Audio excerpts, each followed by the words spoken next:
Man, I'm getting tired of this. I try to fight evil and I just can't win. It's just gotten so ridiculous.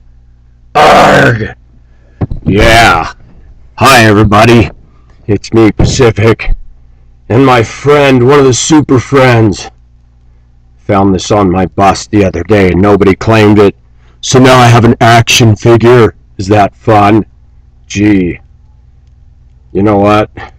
Oh, he can't sit down. He's got too much muscle activity here. Oh my gosh. I can't let him sit on my head, can I? Nope, not gonna work. It is me, Pacific, and today I'm coming out of the closet. Literally. Actually, I'm in the closet, but I wanted to talk about something because I've been very much beating around the bush, and I think it's time I really set the record straight. Are gay people irrational in their thinking? When I define gay people, I'm talking lesbians and homosexuals that are militant and defend their right to be gay, claiming they're born that way. And you watch. I'll get plenty of them hurling all kinds of hateful, nasty comments. Why? Because that group has a lot of hate in it. I want to know a couple things before I get going on this and really open up the big guns on this issue. Number one. How come homosexuals censor the speech of Christians and conservatives, call us homophobic, hate mongers, because some of us actually stand up and say, no, homosexuality is a lifestyle choice and a sin.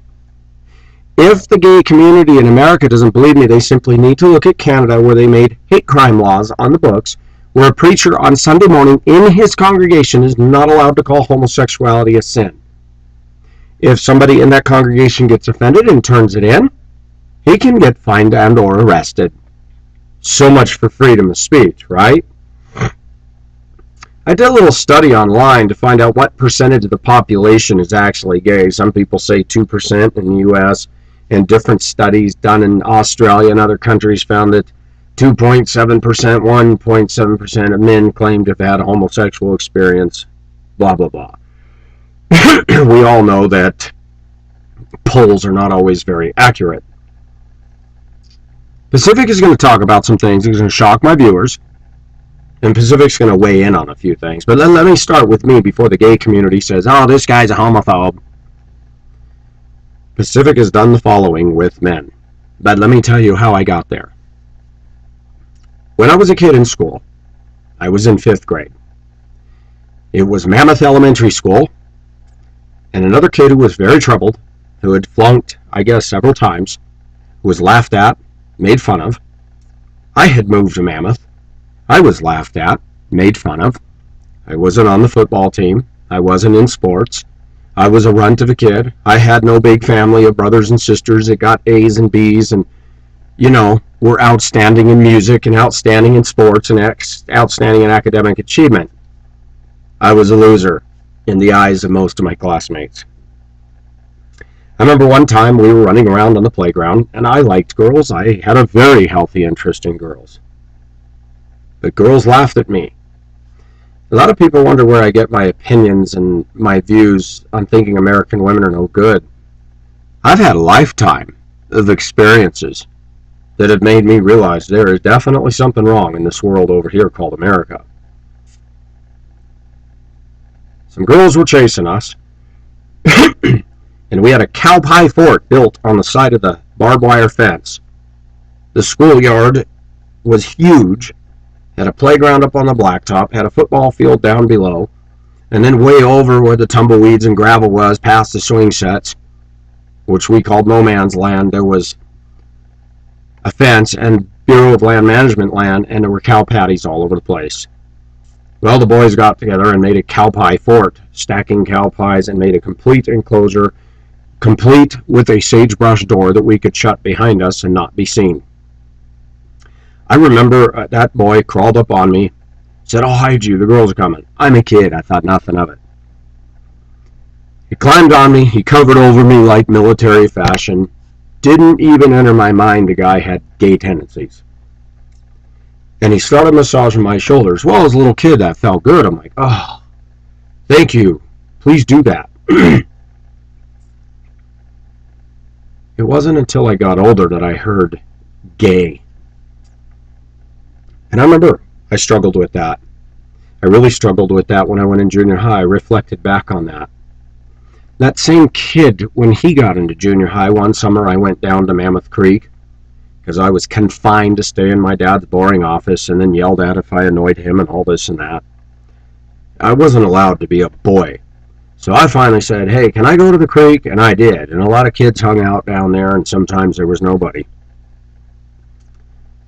And I remember this kid, he had started growing hair down here, started hitting puberty. We go down to the creek and we're walking and talking, and he pulls his pants down with a raging heart on and says, hey, you want to touch me? And I'm just like, no. And I was not in the least bit attracted. But what did happen is I had felt all the mockery and all the rejection, and I know people had rejected him, and I thought, that guy was always nice to me. And I had struggled with internal thoughts. I thought, I'm not attracted to men.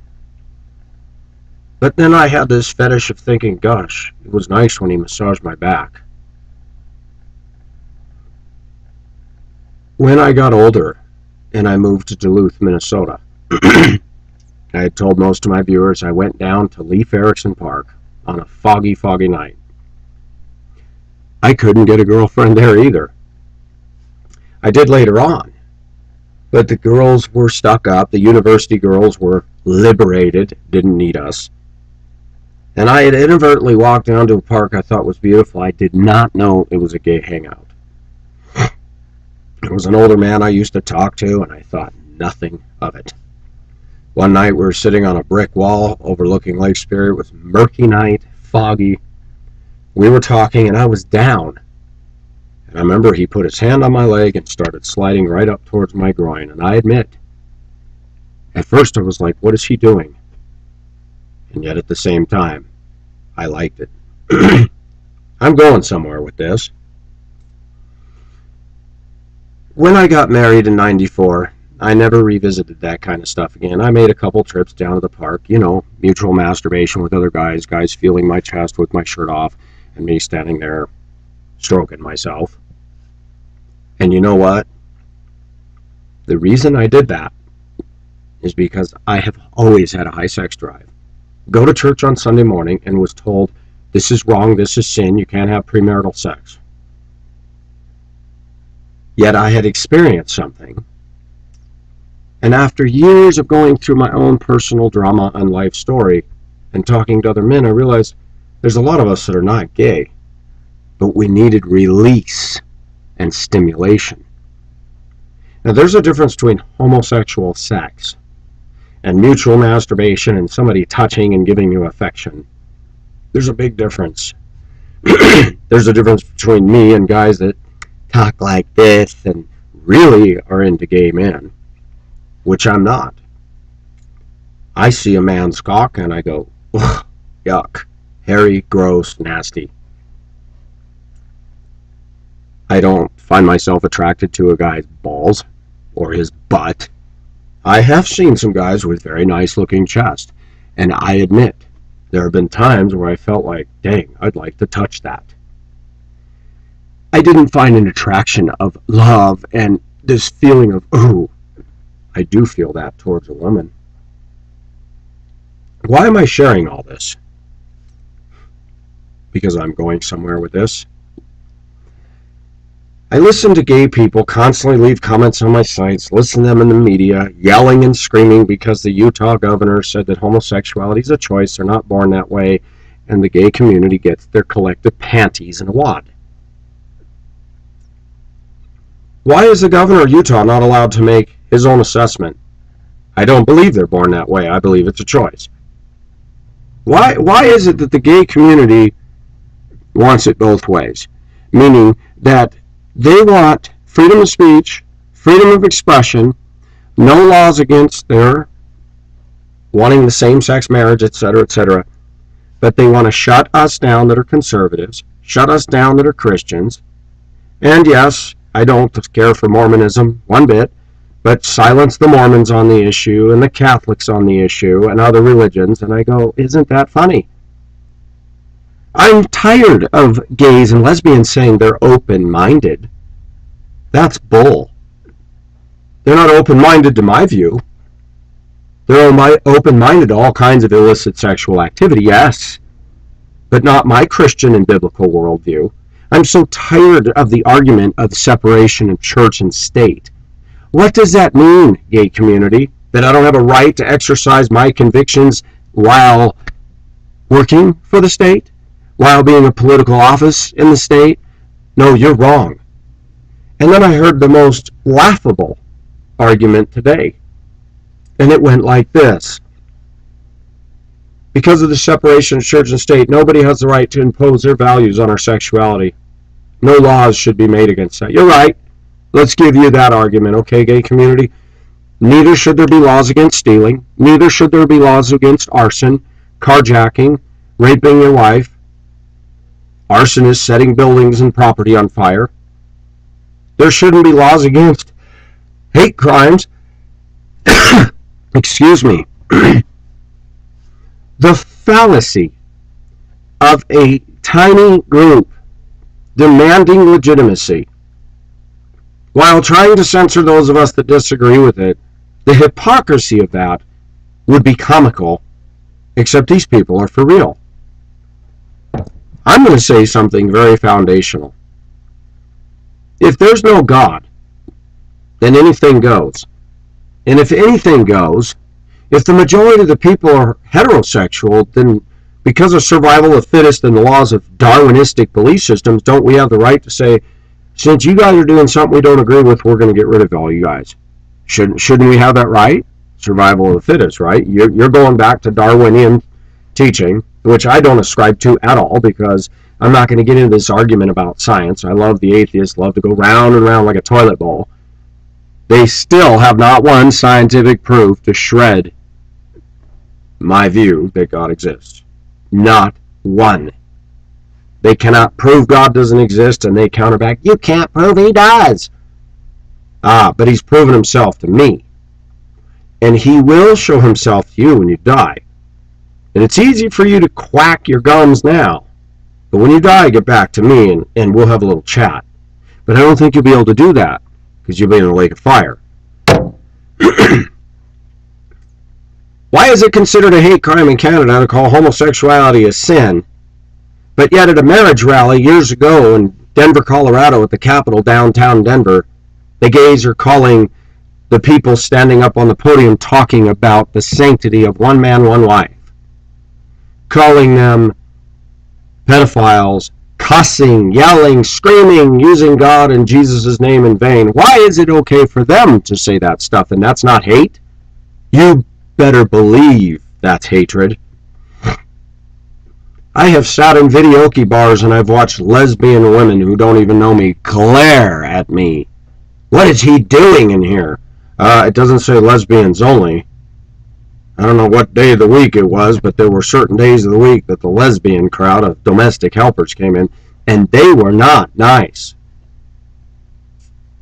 I have met lesbian women that are totally against gay males. That's disgusting. Really? And you're not practicing disgusting yourself? Licking and being nude with another woman? But let me finish what I've done. Yes, I have kissed, and I have been naked on top of another guy, but I have never had anal sex, or had it done to me. I have been in a life where, as a Christian, I had a lot of battles in my life. Go to church and told over and over, Sunday after Sunday, they're working into every message. Must be pure, God's people must be pure, no masturbation, no porn, no this, no that. Oh, by the way, you got to wait for the right one. I've been years without a wife, and then when I finally found one and made a wrong choice, I regretted it. Sometimes the church puts some huge burdens on people, and they use God's word to justify it. And that same church isn't speaking to American women. They're a little narcissistic, self-centered. I don't need a guy like Pacific attitudes. And we're condemned the minute men have a lustful thought. I have had a sexual struggle in my life. You bet. And I found out, well, gee, sexual immorality is wrong. We got that. But go out and try to find a good Christian woman who's going to love you and be a helpmeet to you. I challenge any one of my viewers who are single to go do that in America and get back to me on how easy that is. And then you go to church and you go to talk to the pastor or other women about it. You just need to wait on the Lord. 20 years have gone by. Nothing's happened. I can name viewers by name on my channel that are nice men, hardworking men. They shave, they clean, they don't smell like BO. No, I don't know that, but I can tell by looking at their pictures that they take care of themselves. No girl is interested in them. Are they fat? Do they do drugs? Are they godless? No. So what's the problem? Women are the problem in the society. Women have been told that their sex appeal is now a commodity like a Wall Street stock. Women have been, I like what Pyramid said. Said that something to the effect that Hollywood is the skunk that sprays all these women and turns them into the feminists. Women get mad when men start saying, oh, I prefer Asian women. Boy, did they get mad. In fact, I was thinking about writing a book, 101 Ways to Tick Off an American Female. Page 1. Tell them you love Asian and ethnic women better than white women, and watch the fur fly. Watch how quick they are to criticize those ethnic women and say things that are just not true. Oh, Asian women are dirty. They're stinky. Really?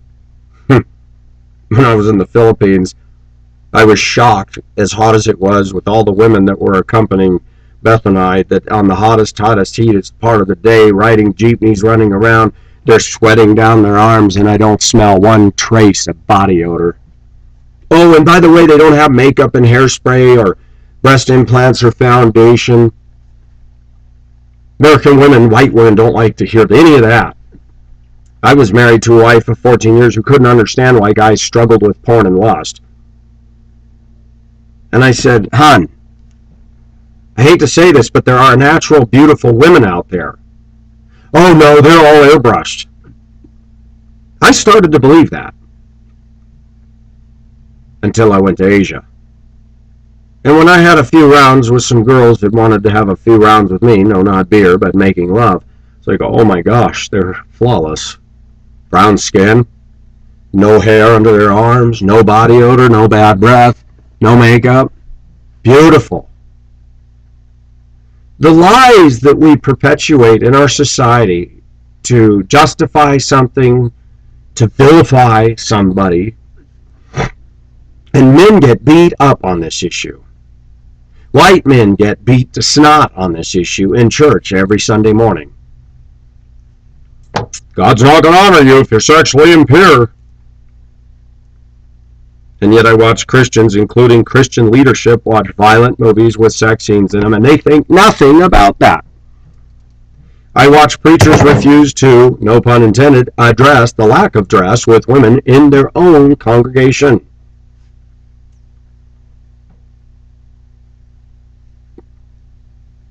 When a woman from Yugoslavia is looking in on our American culture, and she just sent me an email today telling me that she looked at Colorado Craigslist and she said, I get teary-eyed thinking about how a decent guy like you is surrounded by such trashy, awful women like that. That made me feel good because that is what I'm surrounded by. Any of the good-looking women out here in Colorado are awful. Arrogant, childish, immature, materialistic, doggy worshipping, coffee worshipping, SUV worshipping. They have not one damn thing to offer us males. This is about homosexuality, though, because I'm going to talk about there are so many reasons why people get into it, but I'm going to say it and I'm going to state it as aggressively as I can and as boldly as I can. No one is born gay. We are all born into sin because we are descended from Adam. The Bible says in Adam all die, in Christ all live. When you become a Christian, you are made alive. Does this mean that Christians can give in to homosexual desires? Yes, it does.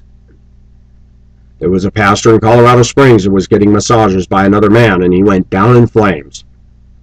Pacific has had massages by other men, mostly for the massage. And because I was getting the massage and they made me feel so good, I allowed them to touch me in other places and just went with it. Did it feel good? Oh, it felt marvelous. Did I feel love towards the man? Did I feel like, oh, I want to hook up with you again? Oh, honey. No. We are hardwired in such a way that we are for a relationship. And when you don't get a relationship, and for you viewers that are tuning in, Pacific has been married 3 times. That's me. Wife number 1, married into a cultic family that was controlling and coerced me to marry the daughter because I was extremely naive and stupid and fearful that Satan was going to get me.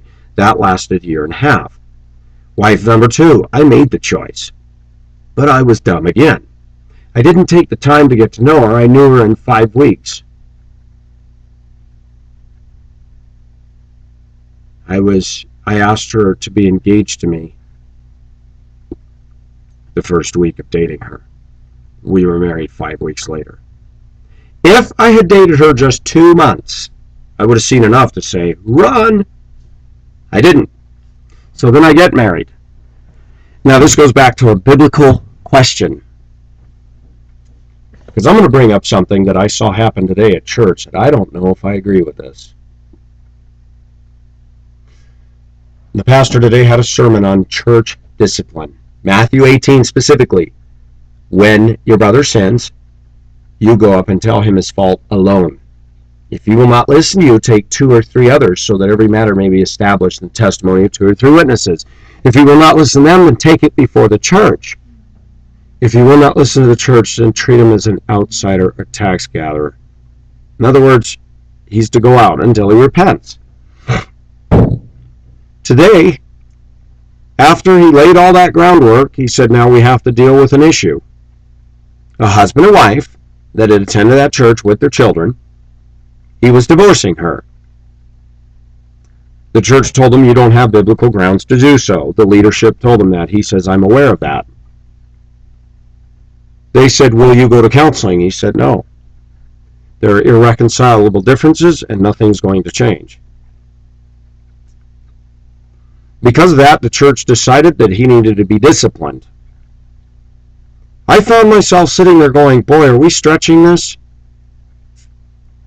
When I think of the church discipline issue, 1 Corinthians 5, it is commonly reported that there's a fornication among you that doesn't even exist among the Gentiles, that a man would have his father's wife, and you boast about it.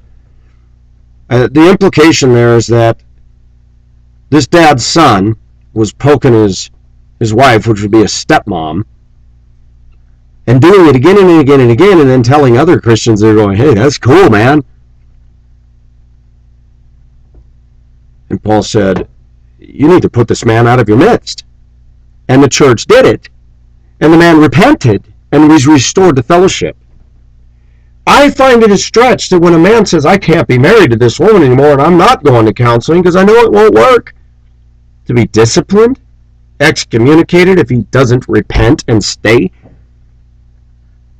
A couple who knew me from before when I was married, he talked to me after. He said, I hope you don't feel that was directed at you. I said, no, I don't feel it's directed at me, but I'm glad I wasn't going here when I divorced my wife because I would have been up there, huh?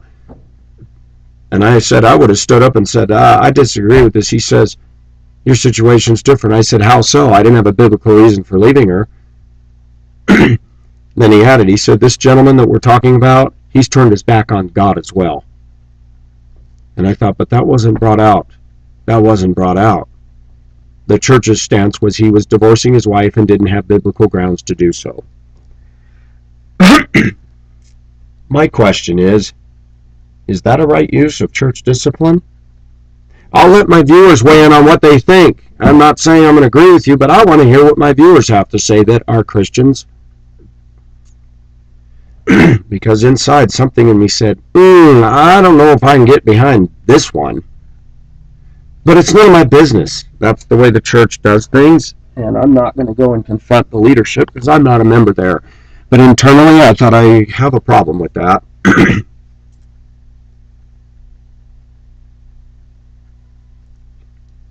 It's funny, churches don't care one bit about a single guy who can't find a good wife. In fact, Christians will start thinking, well, maybe he has homosexual tendencies. Maybe she's a lesbian. I have a viewer that faithfully watches me, whose sister and mother came into her room this last week and said, are you a lesbian? Because you haven't gone out with a guy at all. She has tearfully told me on the phone, nobody's interested in me. She's a nice gal. She's a friend of mine. I said, go ahead. They keep pushing you to get on a dating site. Go ahead and get on a dating site. And as soon as you get the first man that shows you pictures of his cock and his disgusting ad, call your mom to come upstairs and say, check out the first response I got. Check these out. And then your mother will back off on pushing you to get on the dating sites again. I got to call her and see how that's been going, by the way. I'm going to say something about Colorado. I'm not exaggerating. I really have come to the conclusion there are no good women out here. When I say good, I'm not looking for perfection. People say, well, the workplace you work is not a good place to base it on. Really? Actually, it is. Because we have a cross-section of Denver in my workplace. Both terminals, 200 people each, plus each. And you know what? It's not pretty. Fat, obese, tattoos, piercings, drinking, pot smoking, rude, crude, socially unacceptable attitudes. And then they got the gall to tell me my hair looks like SHIT and I need to cut it, and my glasses are too thick, and you don't drink, and you don't have fun. And I'm going, you guys are criticizing me. And if I were to say criticisms that are due you, like, yeah, I've seen you gained a lot of weight, you're getting really heavy, and that face has got a couple double chins going on, I would be fired for that. But these women can say whatever they want. And if I write a complaint, it'll go something like this. Well, you know, that's just the way she is. I don't think she meant it in a hurtful way. Could you please say that when I turn around and say, well, I think you need to lose a lot of weight because it looks like SHIT. And you might want to scrape off all those tattoos and piercings and clean up your language. And wow. This all ties into the homosexual, gay, lesbian, cross-dresser, tranny, bisexual issue. They want to legitimize it. They want to force their ways on society and then turn around and tell us, you don't have the right to impose your morals on us. You don't have the right to impose your lack of morals on us. Show me in the Constitution where it gives you that right. Please show me. You can argue back and forth that the Bible isn't true and God's a fairy tale. I'm not going to get into that argument. I'm going to say that there's something built into each one of us by God the Creator that says there's a conscience. And that conscience tells us what's right or wrong. Just because something's sin doesn't mean it doesn't feel good. I'm tired of preachers that say, sin is terrible, sin is bad, sin robs you. No, sometimes it doesn't. Sometimes when I've sinned, I had a jolly good time. And God in His mercy didn't strike me in the butt with lightning. That's superstition. Could He? Could He discipline me or any other Christian who's sinning willfully? Yes.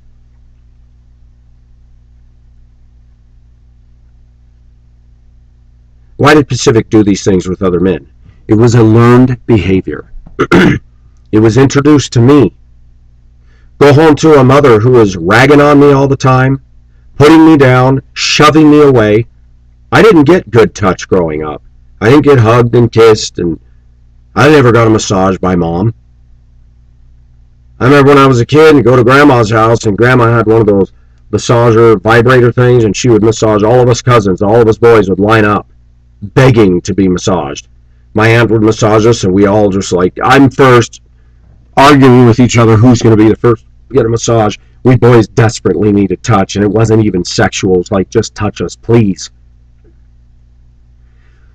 Pacific has already noted in his own personal experiences in life that the most well-adjusted men or women are the ones that had loving homes, and they don't feel the need to go out and be promiscuous. Then a person gets saved, coming from my background, and you go to church and you hear all this prohibition against sexuality. And you go, are these people freaking serious? I remember going to Prescott Heights Baptist Church back in 1985 in Prescott, Arizona. I don't even know if it's still there anymore. Women had their boobs pushed up and cleavage showing and cheap perfume on. And I'm sitting in there going, dang. And the pastor's saying impurity, sexual impurity, lust, masturbation is wrong. Hey, you want to talk to these broads in here? Of course not. Maybe the pastors and the leadership were enjoying the view from the pulpit. The hypocrisy.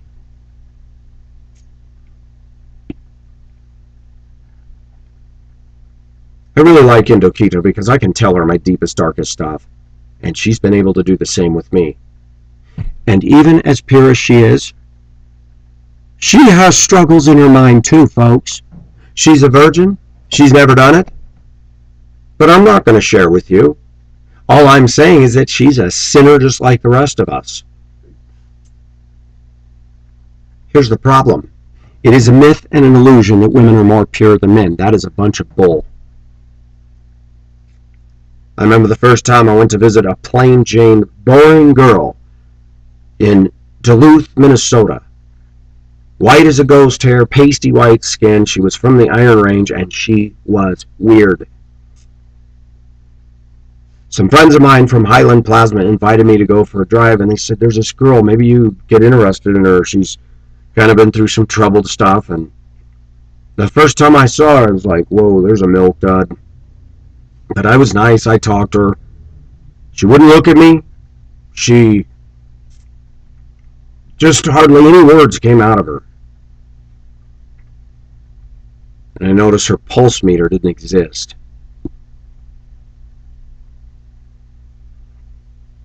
When we were done riding together, I still tried to reach out, and I said, you know, if you're interested, maybe we could get together and go walking or something. She shocked me by saying, yeah, I like that.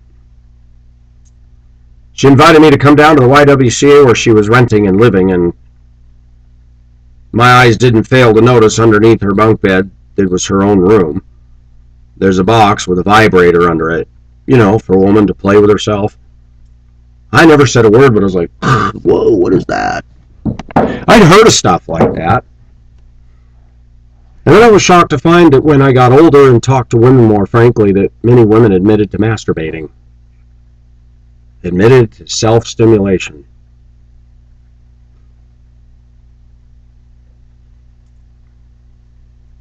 I was reading online today that homosexual behavior seems to go up with men that are in all-boys schools, all-men universities, Navy ships, long periods of time with nothing but other men in the military, and said that they weren't homosexual as much as they just wanted sexual relief. Mutual masturbation, standing around and masturbating in front of each other.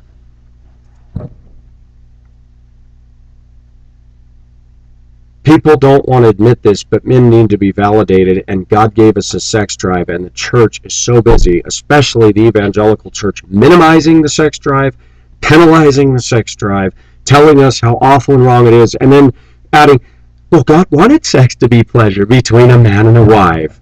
Well, what do you do, preacher, when the women aren't taking me? And what will the preacher say? Well, maybe God isn't ready for you to have a wife. Are you serious?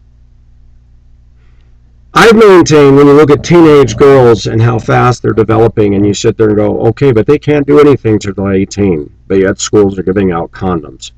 Go figure.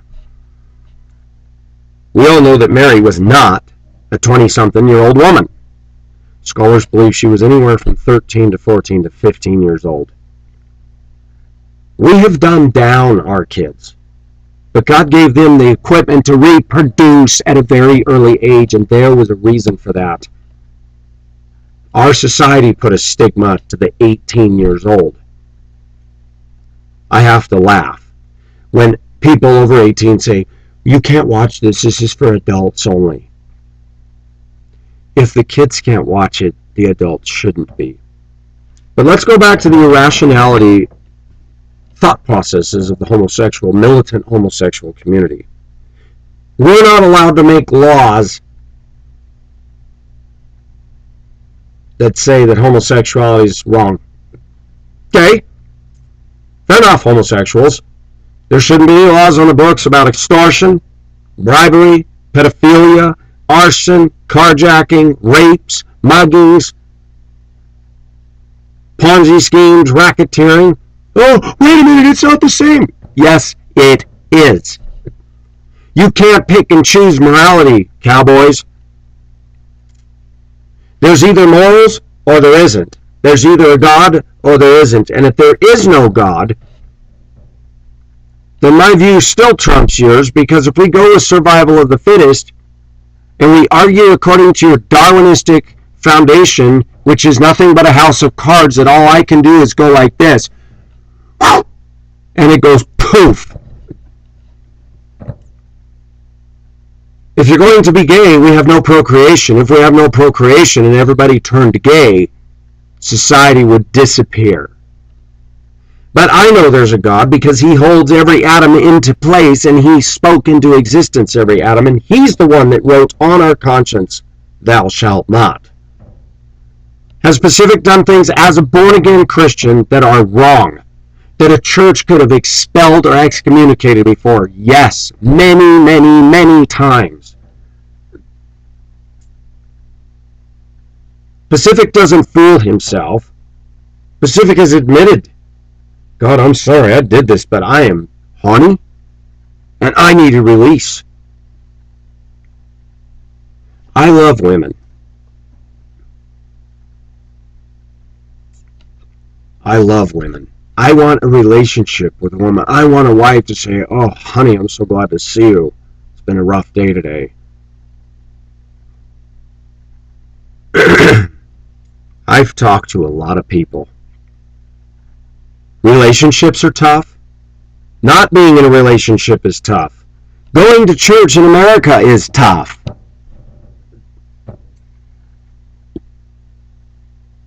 Today I got to tell my side of the story to a couple that my ex-wife had gotten to way before me, and I said, you know what?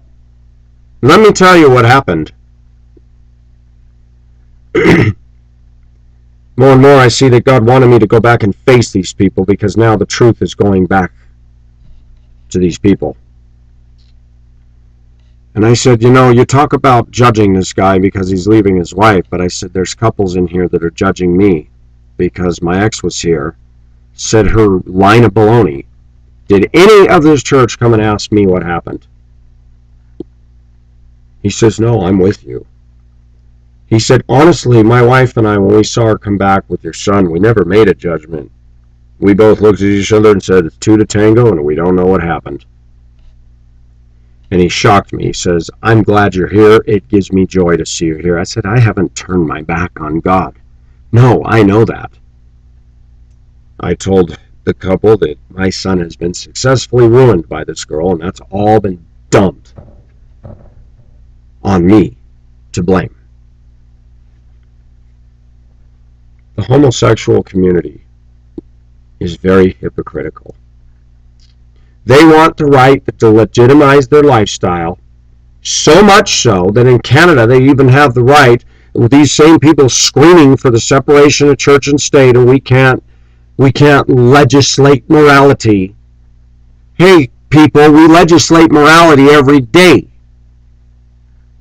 No parking. You park there, you get a fine. That's not morals. It's morals. It's about obeying authority. You can come in and tell a separation of church and state, but in Canada you can say that the church has no right to say this lifestyle is sinful. How dare you? The biggest hate crimes I see going on, yes, we heard of Matthew Shepard in Wyoming going into a bar in a redneck place and getting killed. And the media grabbed that and just made all-time drama. This poor gay boy. It was wrong that he was killed. It was wrong. But with that same media, if a woman with a dog on her lap in her SUV, a Starbucks coffee cup in one hand, blows me over in a crosswalk when I have the walk sign, will the same media report that and say this is a tragedy and make drama about it? No. The media is friends with Satan. Oh, I'm sure I'll get all kinds of people going, oh, he's a whack job. No, I speak truth. The media is not interested in the average dude or woman. They're interested in an agenda to form public opinion, to legitimize behavior that is destructive to a society, a tribe, a nation, a community, and a people. Homosexuality is anti-family. I am sick and tired of people saying, what about a girl who's raised by two mommies that would show them more love than a heterosexual couple? Well, there's a good, legitimate argument, right? I'm tired of warm, fuzzy unicorns to defend your view. Yes, there's bad parents that are heterosexuals, abusive. But that does not legitimize same-sex marriage. You might say to me, well, you are a Christian and you practice. I practice some of this stuff because I got so down and so depressed and was so horny and so ramped up. I have a friend from Mammoth Elementary School. He's not done gay stuff. He came up to Spokane to visit me. He's a trucker, big, strapping guy, big enough to swallow me up. It's funny, I'm driving my truck, I looked at him and I'm like, gosh, we just don't look like a fit as far as friends. The guy's huge, but I like him. He's always been kind to me, and he says, do you remember when we were in school and just the breeze blowing across our shorts would give us a woody? You're so horny you could take on a stump. And I laughed and I said, yeah. And we talked about men's issues, and I said, do you ever look back and see some of the weird desires that floated through you in junior high? He goes, oh gosh, yes. We talked about kids. There was a guy, he was a friend of mine, and we were throwing the basketball across the landing of the second story of my house. My parents weren't home. And he kept dropping the ball down the stairs, and I said, okay, whoever drops the ball has to pull their pants down and rub their ding-dong against it. I made sure not to drop the ball. He threw it down there, pulled his pants down, ding, ding, ding. And I was like, wow, he's enjoying this. Me being a typical junior high brat, I went to school, and I said, man, you won't believe what so-and-so did. I got a new name for him. It's Miss Basketball. You know what? He never lived that down, and he got so tired of that. And I teased because I was teased and put down and laughed at so much. Now today I have women and men confessing to me. Man, I get so horny and I'm so alone. I don't want a man, but I let him touch me because it felt good. I know a woman who admits to me, nobody wants me. So I found myself turned on by watching two women on porn, licking and kissing each other's breasts and removing their bras. Can I be honest? That's pretty hot stuff. It's wrong. But I think there's a certain amount of normalcy to get turned on by some of this. Lack of touch? Somebody touches you? Why are we surprised that there's a titillation and an eroticism there? Born that way? Bullcrap. Bullcrap. Learned behavior? Are there environmental influences that can push us into that? You bet. What about the church secretary that's leading on men, you're not perfect, you're not godly, break up, dump them. Then she comes after me. I come back from Hong Kong, I think, wow, nice Hispanic woman, cute, short like the Filipinas that I like, cute, long black hair. Take her to lunch, I'm nice to her, we talk about Christian things. And then one day she wants me to go into the pastor and confess all my past to him, and I said, why? I said, I've already dealt with that at the cross. Why do I need to bring this to him? He doesn't even know me. This has nothing to do with now. She turned on me. She got ugly. She wrote me a nasty email. But before all this happened, she admitted to me one Sunday when we went to lunch. She goes, yeah, that teenage girl hugged me, and I felt her boobs pressed on me. I thought, ooh, I better not hug her again. I said, did that turn you on? She goes, yeah. I said, are you lesbian? She goes, no, I'm not, but I haven't had sex for years. I'm going to tell you something that I've learned. It may not be conventional in the evangelical church, but I don't care. I'm interested in truth. not a bunch of cultural opinions. And trust me, you go to church in America, you get culture, but not necessarily biblical. I talked to you last week about Bob Jones University. They think that they're walking the straight and narrow in every sense of the word, and that they're a little bit closer to God than everybody else. I look at them and go, you're legalistic, you're self-righteous, you have no heart, no soul, no warmth, and you miss one of the biggest things that Jesus talked about. By this, all men will know you are my disciples if you have love for one another. I don't feel love with those kind of folks. I don't feel sincerity and genuineness.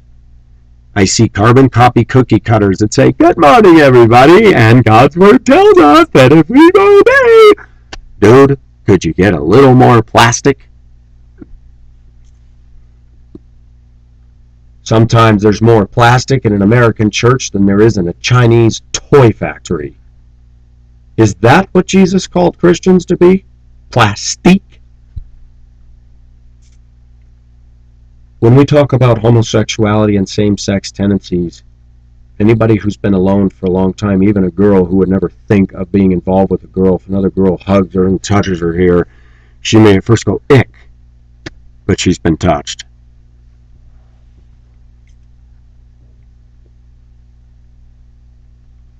It's kind of like people who've drank beer. They asked me why I don't drink. I said, well, I don't believe I should as a Christian. Yeah, but the Bible says you can have a beer, just not beer. I said, I don't even like the stuff. Well, you got to acquire taste. How do you acquire taste? Keep drinking it and drinking it and drinking it until you deaden your taste buds and your body gets used to the drunken effect. Okay, that seems stupid to me, but hey, that's what people do.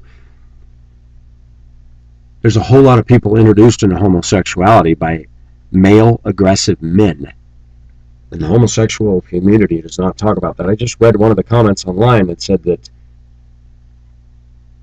a whole lot of young boys were raped by homosexuals.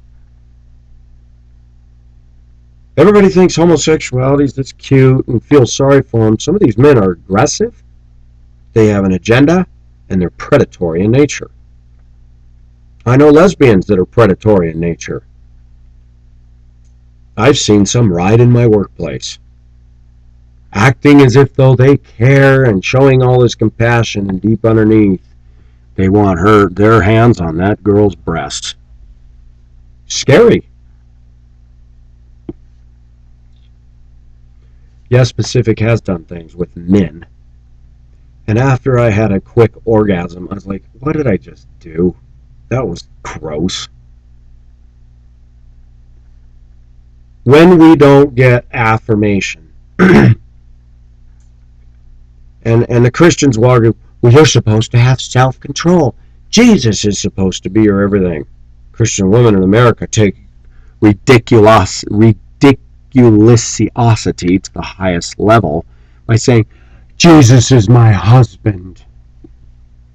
When you get off the fumes of whatever your trip you're on, lady, get back to me. Not everybody is the same. Not everybody's wired the same. Some people have a voracious sexual appetite, and they're condemned and called perverts. Teenage girls can dress like sluts, tramps, and whores, and an older man says, wow, look at the breasts on that girl. What a perv! No, he's seeing it. How can he deny the beauty of that?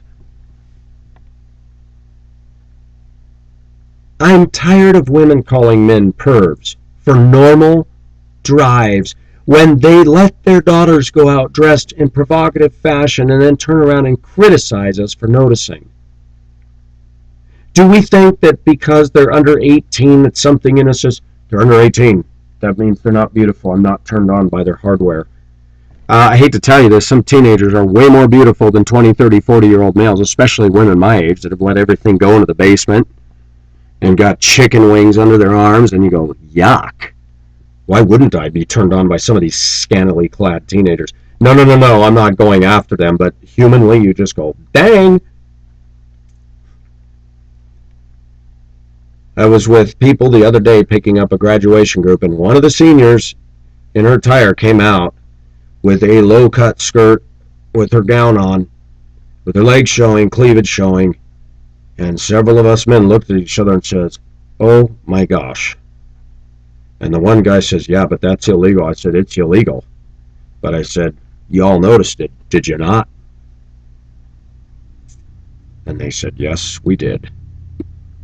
What, just because they're under 18, your body says, nope, not attracted? Give me a freaking break. God gave them breasts. God gave them the hardware. Age, to me, is something that societies impose on people. I'm attracted to Indokita, and she's 25 years younger than me, and there are people in America that would say, you are such an old pervert. Look at me. I'm balding, and I got a big old beer gut, right? That's the image that we conjure up in our mind when we see dirty old men. But in Indokita's own words, you're so youthful looking, and you have more energy than the people my age, and you don't look at all 48. How can I not be attracted to you and your convictions and your brutal honesty about your own sins and faults? I don't get that in anybody down here, at church, out of church, in the university, my age or older. And Pacific's finding the same problem here. I blasted Colorado women this morning. I will stand behind every word I say. Am I saying there's not one decent Colorado woman out there? No, I'm not saying that, but I haven't found her yet. Most of the Colorado women that I've met that are decent are married, so they don't apply. Homosexuals are never going to, when they're in their little mode, they're not going to concede that Christians are right. Men love darkness rather than light, lest their deeds be exposed. So the only thing that the homosexual community can do is legitimize it, say that there is no God, say that we're born that way. But if you turn around and say, yeah, you're right, pedophiles are born that way. What if a man has a fetish for 6-year-old girls? You cringe at that, right? Well, you should. How come that's not okay, but gay behavior is okay? Let me say something about the homosexual community, though, that a lot of homosexuals don't like to admit. There are a lot of older women in America that are doing their teenage daughters, underage daughters. Check Australia for that, too. Women that are playing with their 13-year-old daughters, or 30, 40-year-old sitters that are doing lesbo things with that is no different than me as a 48-year-old man babysitting a 13-year-old girl and lifting off her shirt and bra and feeling her up. But yet those women get away with it and nothing's done. Lesbian and gay behavior is not innocent. They blast right over all the lines and boundaries and legal things.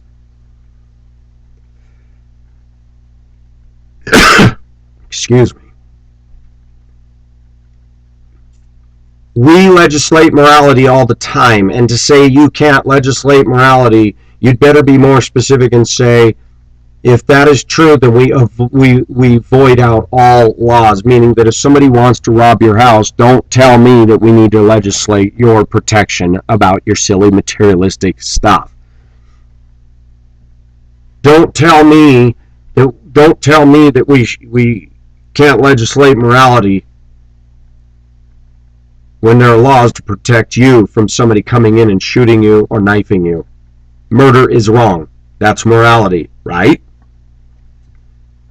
You're okay with those kind of morals because they're self-serving.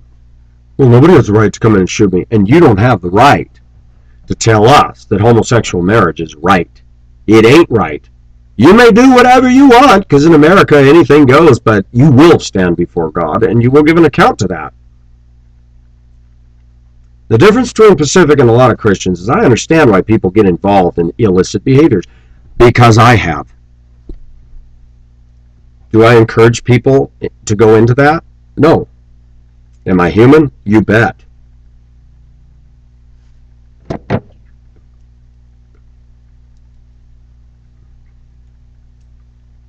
Homosexual behavior is sin. There are reasons why people do it. Loneliness, bad marriage. Some guys say, gosh, I don't want to get involved with a woman that's messy and cheat on my wife. There's a whole lot of curious guys out there because they're not getting their needs met. There's a lot of guys I used to talk to online that said, I love women, but women aren't interested in me. So I started experimenting with other men, and I don't want a marriage relationship with a man. I don't want a boyfriend, but I liked it when he touched me and felt me up and sucked me down there. It's a form of stimulation, and we put such a stigma about it and go, ah, faggots.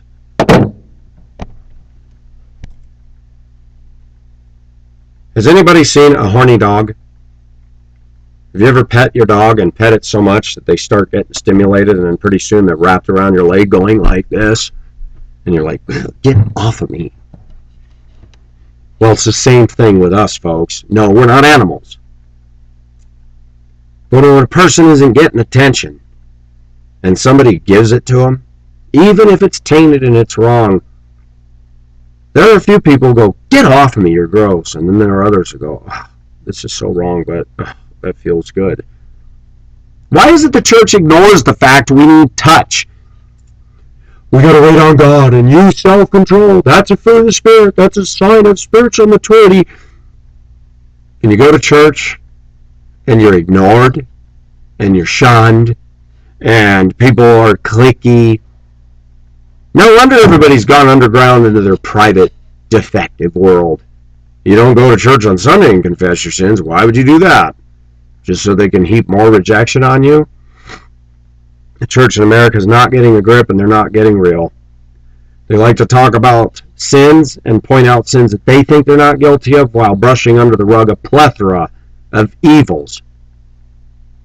Materialism, cliquishness, self-righteousness, legalism, breaking the speed limit, driving your car like a turd, and having your fish and dove symbol all over the back of it. The other day I was driving the bus, and here goes a fish symbol on an SUV flying past me in a 30 zone. I'm like, dang. I'm in the bus, so I can't say anything. If I was in my pickup, I was going to say, how's that Jesus working out for you and that speed limit guy? Would have been interesting to see what he had to say. Christians in America are good at majoring on the things they don't do and condemning everybody that does those things. They don't, oh, homosexuality is a sickness. No, it isn't. It's a sin. People that do that, they're under the curse. God gave them up. Hold it. What about you? You're addicted to materialism. God give you up to that too? But no, you don't pay attention to that, do you? But even the evangelical church is coddling materialism. How to manage your money, how to get out of debt, how to have more debt and have more equity in your home. All about me, and my financial security. Screw the rest of the world that's living in poverty. Americans got it good. God blessed us because we're special. We're Americans. I'm sick of it. The American church is a hypocritical institution in so many ways today. They're cultural Christians, not biblical, and they seem to think that God favors this nation above all else because we're a Christian nation. Give me a collective break. That's bull. I don't believe it.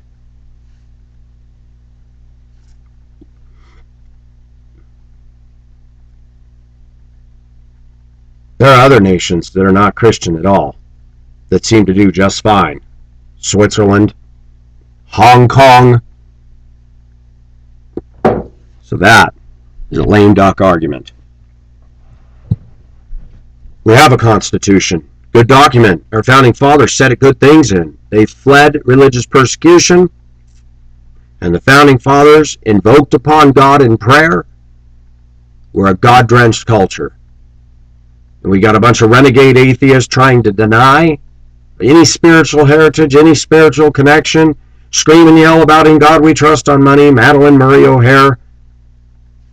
You need to read the book by William Murray O'Hare, I think it was, her son. He talks about growing up under that wretched woman. For somebody who thought God was a complete fairy tale, she had no peace. Her life was nothing but drama and chaos, and people still think they're not even sure what happened to her. She got killed, kidnapped, left for dead. When you fight against God, you lose. The Bible says the fool has said in his heart, there is no God. We do not need to lower ourselves to argue with evolutionists and atheists. We need to always be prepared to give a reason for the hope that lies within us. That doesn't mean to debate fools. When somebody comes with honest inquiry saying, I struggle because I believe in evolution, but I'm not sure, can you tell me how God exists? Yes. But I've made the foolish, foolish game of getting into the atheist toilet bowl and going round and round and round. We have science on our side. Bible's fairy tales. We don't argue that. They don't have science on their side. The Bible is not fairy tales.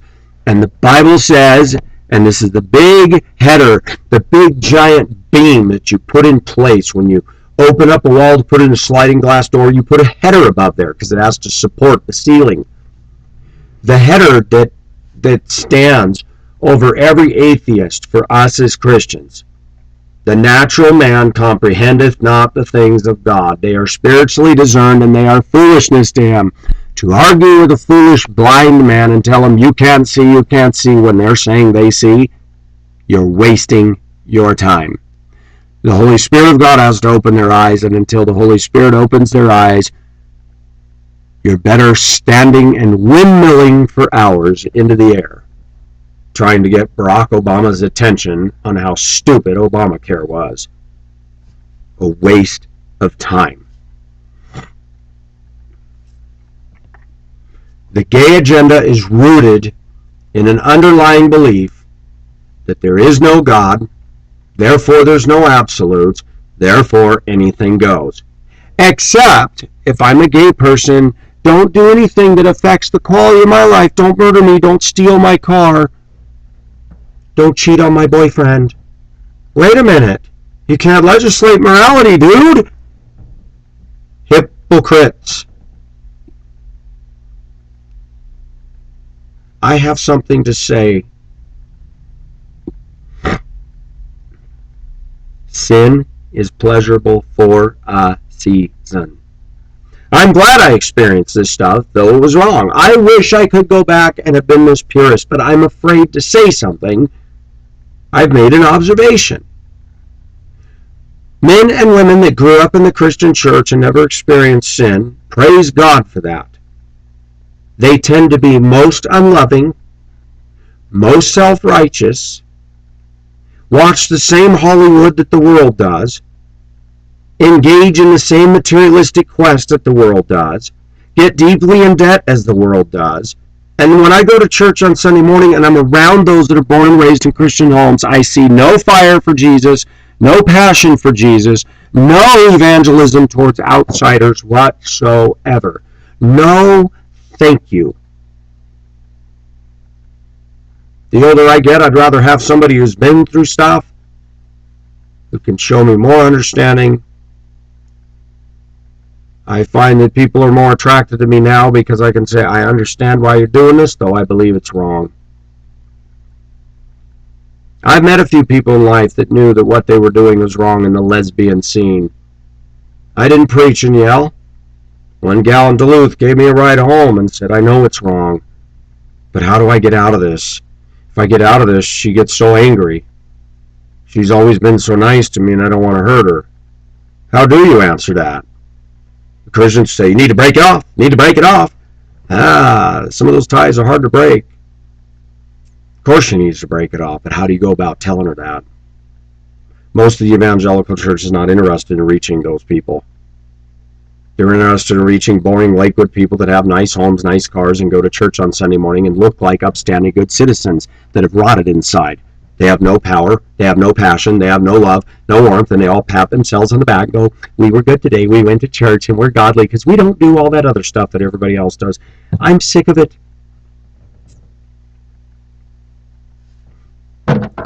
What does this have to do with the gay and lesbian thing? Everything.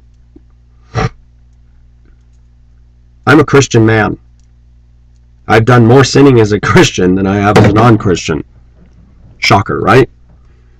Well, you must not be saved. Oh, I'm saved, because I understand the Word of God.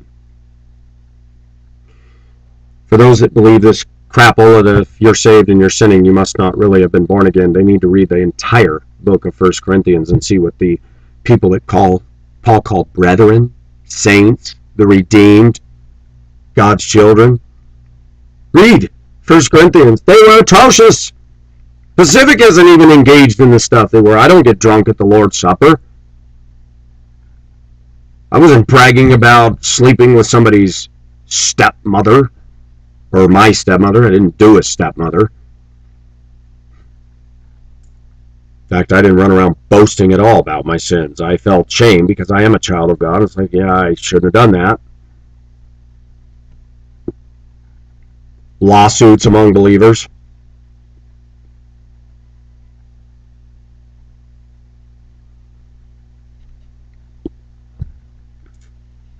Homosexuality is wrong because God says it's wrong, not because Pacific says it's wrong, not because Christians say it's wrong, not because the government says it's wrong, or anybody else. Adultery is a sin because God calls it a sin. Stealing is a sin because God calls it a sin. Defrauding is a sin because God says. Man did not make those rules. God did. And the homosexual community is going to have to get a grip and realize that we legislate morality all the time. And I'm going to throw that football back to you. Don't tell me that we have to accept something that is sinful, destructive, and dead end for society and family and morals.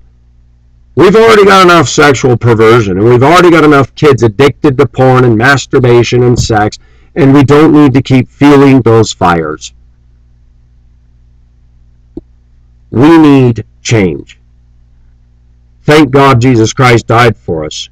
Asking Him to come into your life and cleanse you and forgive you is the first step. The specifics still struggle? You bet. Can I be honest? I enjoy masturbation. I don't have a girlfriend. I don't have a wife. Yes, Pacific masturbates. Oh my gosh. There are many schools on thought as to whether that is right or wrong. To masturbate looking at porn? Yeah, that's a sin. To masturbate in front of other people? That's a sin. I could go on and on. There's a lot of men and women that struggle with this. There's a lot of Christian women who struggle with this. Condemnation isn't going to help us one bit.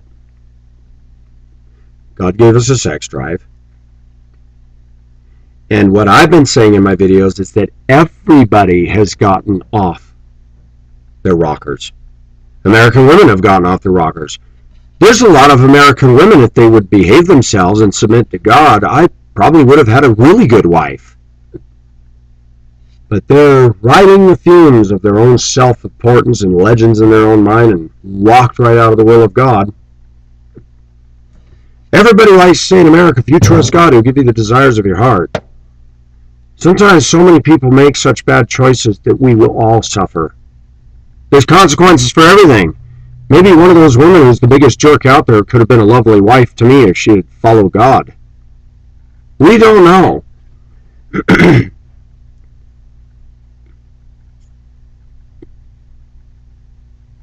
The church secretary that came on to me has had a lot of men interested in her.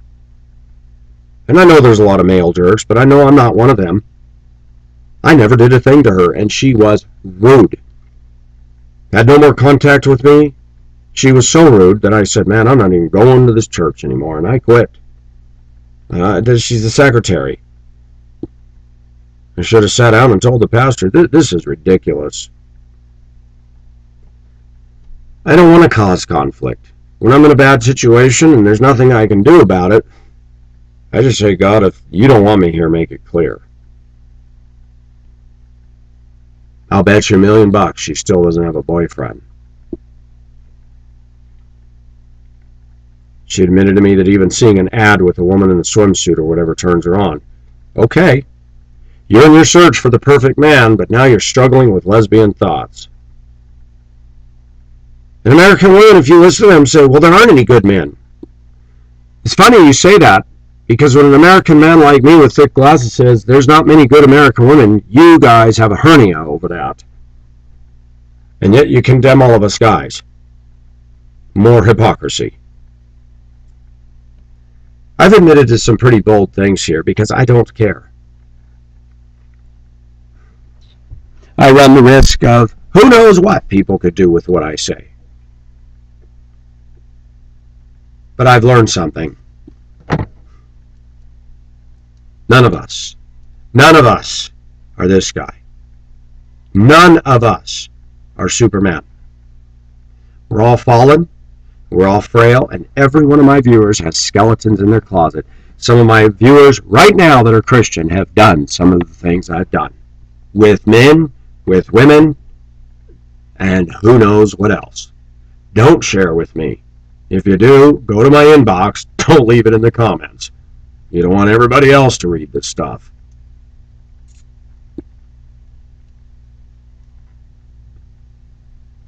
This is not what we're supposed to be. This is what I'm supposed to be. You're not supposed to be this. I'm supposed to be this. This guy, he's a character. This is fake.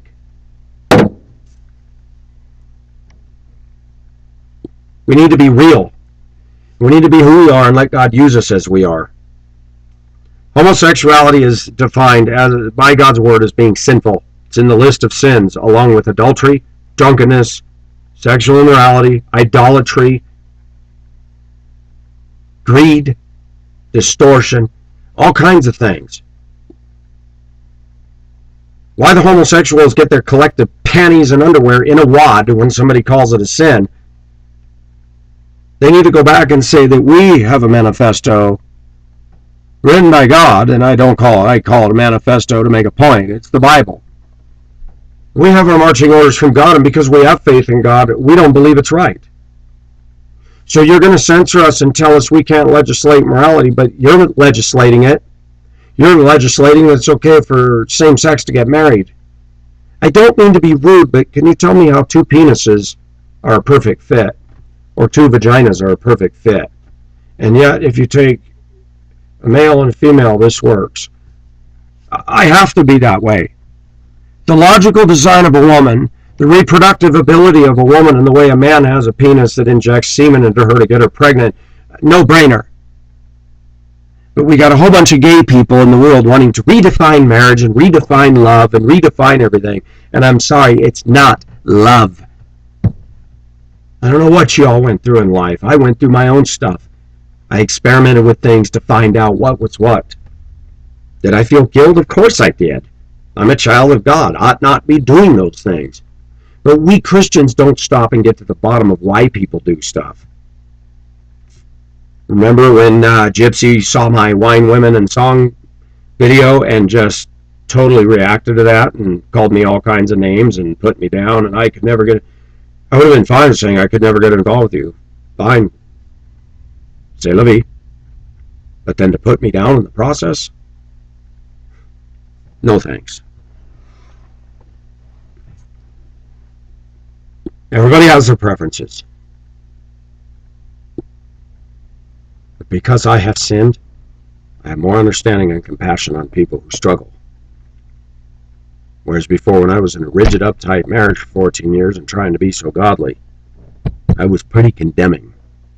A lot of people didn't want to be around me. I'm still fleshing out my salvation. The Bible says to work out your salvation with fear and trembling. It doesn't mean we're saved by works. It means that we're daily fleshing out that work that God is doing in us. I liken it to riding a horse. Some days I grab those reins, I'm in the saddle, and I'm like riding silver, just flying through the wilderness. And then sometimes I fall off the horse and really hurt myself. And God says, get back on that horse and ride it. God doesn't want us to be unproductive. He doesn't want us to sit there and stew in our guilt and condemnation. He wants us to confess. And he wants us to cry out to him and say, God, I enjoy this. Would you help deliver me from it? The reason I got into homosexual behavior is because of loneliness, rejection by women, a domineering mother, a passive dad, people introducing, touching me, giving me touch that I didn't get at home. No, parents should never sexually touch their kids. I told you guys the story 2 weeks ago of an 8-year-old girl from across the street at my afternoon school coming up and talking to me and then standing up on her bike and looking at me with eyes and a smile and rubbing her vagina. And I thought, my gosh, some adult has already exposed her to this. I didn't draw any attention to it, but several times. She was asking me questions that are not fitting for an 8-year-old to ask. How old are you? What's her name?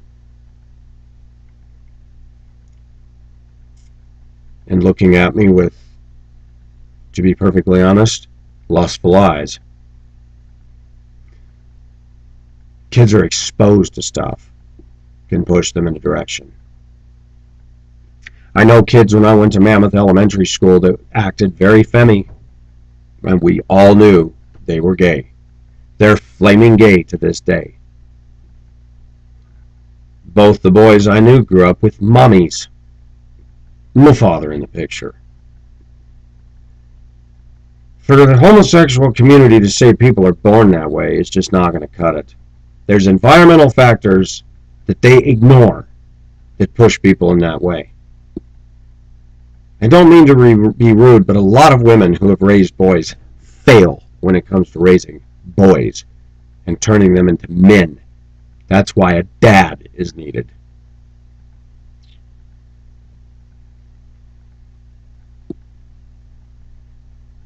Homosexuality is a sin, as defined by God. Don't tell me we can't legislate morality when there's all kinds of laws on the books that are moral laws to protect you also. If you're going to tell me we can't legislate morality, then throw all of the laws off the book. Don't tell me this is different. No, it isn't different. It's you seeking to justify yourself and legitimize your lifestyle, and you're not even using good wisdom to do it. You can't legislate morality. Dude, there's laws saying thou shalt not murder. It's against the law to steal. That's why when you call 911 and say your house is robbed, the police come and take a report. It's wrong. That's why somebody can't come over your house and bash your head in with a baseball bat. It's wrong. That's morality.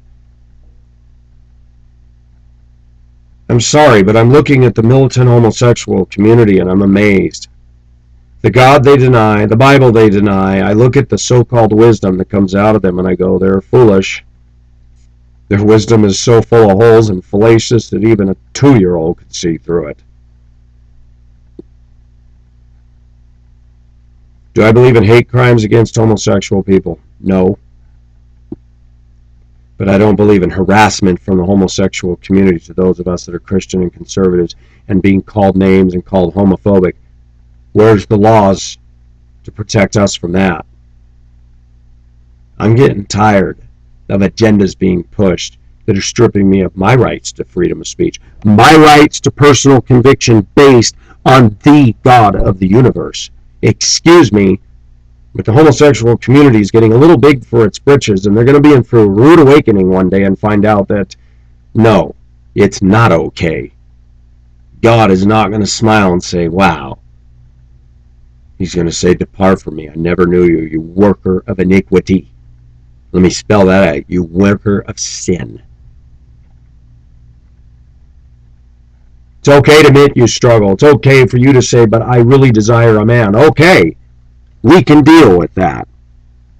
Now, how do we get you to agree that this is wrong and stop practicing it? Let's look at your background, your parents, your upbringing, your environmental factors. Were you rejected? Did somebody introduce you to it? There's so many things, and there's too many pat answers given by the gays, too many pat answers given by Christians and religious people and sociologists and psychiatrists, and they're all wrong. The Civic has been through enough stuff to realize that, guess what? I think I'm getting closer to speaking truth on this issue with a sensitivity because of my own sinfulness and the things that I've done. Let me make it clear to my viewers that are gay, I am not gay. I am not attracted to a man, and I don't want a relationship with a man. I dabbled in stuff, and I did stuff because I was lonely.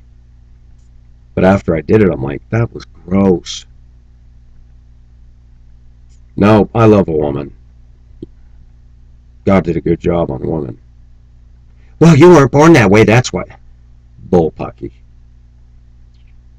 I still enjoyed being touched. An orgasm's an orgasm, whether a woman's holding my penis or a man's holding it. Stimulation is stimulation. And too many guys go, oh, that's sick. I've talked to enough macho guys, and they have finally, when they let their guard down, they want to be noticed how big their cock is. They want to be noticed for their macho, and they love it when another guy says, gosh, you got big muscles. Don't think that inside they're not going, dang, that felt good. It's time for people to be real. There's a lot of closet struggle out there. The only way we're going to deal with the problem is by being real about it. When women are doing what they're doing in American society, no wonder guys are experimenting with all kinds of deviant, weird behavior. We're still sexual beings. For American women to call a 50-year-old balding man a pervert because he has an attraction for a woman's cleavage showing, that's not going to cut it. He's not a pervert. He's a man with sexual needs. He's a man who notices a pretty woman. The only reason you're calling him a pervert is because you're not attracted to him. If you were attracted to him and he was a multimillionaire, you wouldn't call him a pervert at all. You'd be pulling your shirt down for him to play with those. I'm no fool. I've been around the block. I've seen all this. American women aren't nice to us males, and I see problem after problem after problem when all of society, not just the gays, but American females, American ministers, American congregations, that endorse materialism, endorse getting in debt, endorse worshiping your dogs, endorse ignoring people because they're not part of our little clique and club. When all these people are doing this, the whole balance of everything is thrown out of whack. There's a lot of men who don't have a wife because a lot of women are walking against the will of God, complaining they can't find a good man, and God said, I had somebody for you, but you're being such a yutz, you didn't notice. And now he doesn't want you because you're a yutz.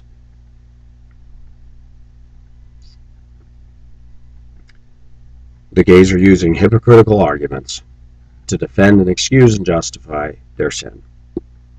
That's what I believe. This is Pacific, signing off.